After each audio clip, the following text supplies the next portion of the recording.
ام هشتنا بکه سوتنه وارایدا قربانه اما ناب هزنوشینه تاگر بردای جرگوه ناوان خاله رشان از نزانم امه چاوا خوشکناخ و برینه آخ فلکی دیبابه من تنسویمه وکی برخه شوانم لچولا بخودیمه ادین زانم وان دردو کل خو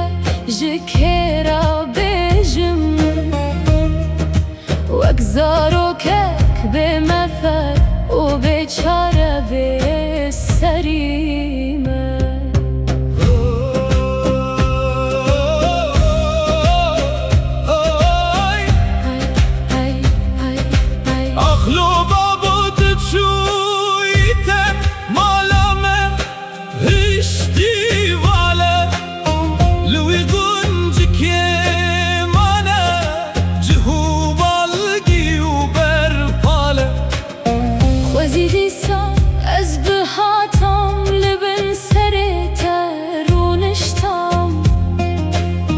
بلا تدیسا بگوتا سدوگا زندوگا گاله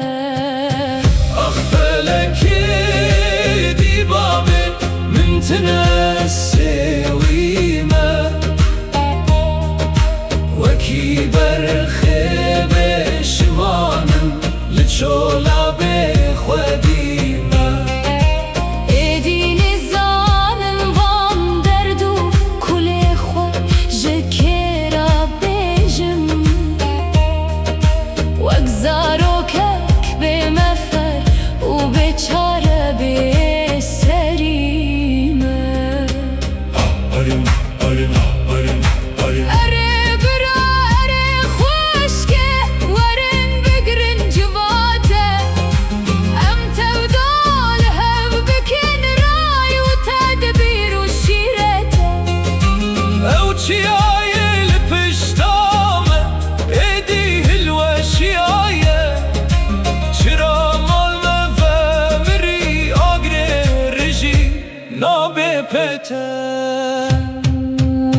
آخ فلکی